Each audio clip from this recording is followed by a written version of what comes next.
UPI UPU integration. ముఖ్యంగా UPI అంటే అందరికి తెలిసిన విషయమే, యూనిఫైడ్ పేమెంట్స్ ఇంటర్ఫేస్. అంటే జనరల్గా డిజిటలైజేషన్ తర్వాత యూపీఐ ద్వారానే జీపే కానీ, ఫోన్పే కానీ, పేటిఎం కానీ వీటి ద్వారా యూపీఐ ద్వారానే మ్యాక్సిమం అన్ని పేమెంట్స్ అయితే చేయడం జరిగింది. కొన్ని లక్షల మంది యూపీఐ పేమెంట్స్ని అయితే యూజ్ చేసుకుంటున్నారు. దీన్ని ఎక్స్టెన్షన్ చేయడానికి యూపీఐ యూపీయూ ఇంటిగ్రేషన్ అయితే జరగడం జరిగింది.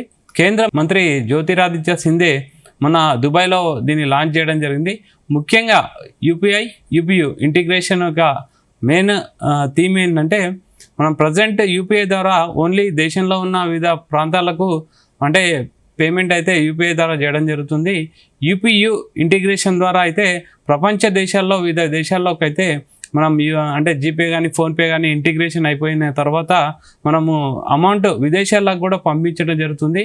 దీనివల్ల వాణిజ్య అంటే ఇండియాకి సంబంధించిన వాణిజ్య లావాదేవీలు చాలా ఈజీగా అవుతాయి. ముఖ్యంగా చెప్పాలంటే యూపీఐకి ఎక్స్టెన్షన్ యూపీయూ అని చెప్పొచ్చు. సో ఇదైతే మొన్న దుబాయ్లో కేంద్ర మంత్రి జ్యోతిరాదిత్య సింధే లాంచ్ చేయడం జరిగింది. యూపీయూ ద్వారా మనం విదేశాలకు అమౌంట్ పంపించుకోవచ్చు. లావాదేవీలు అయితే చాలా ఈజీగా జరుగుతుంది.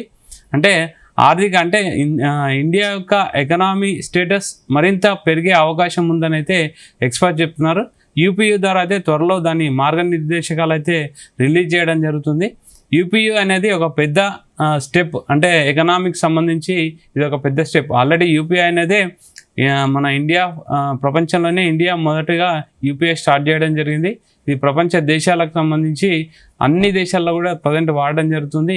యూపీయూ యూనివర్సల్గా కూడా వాడడం వల్ల మనం వేరే దేశాలకు కూడా పేమెంట్ అయితే పంపించుకోవచ్చు అని అయితే ఎక్స్పర్ట్ చెప్తున్నారు.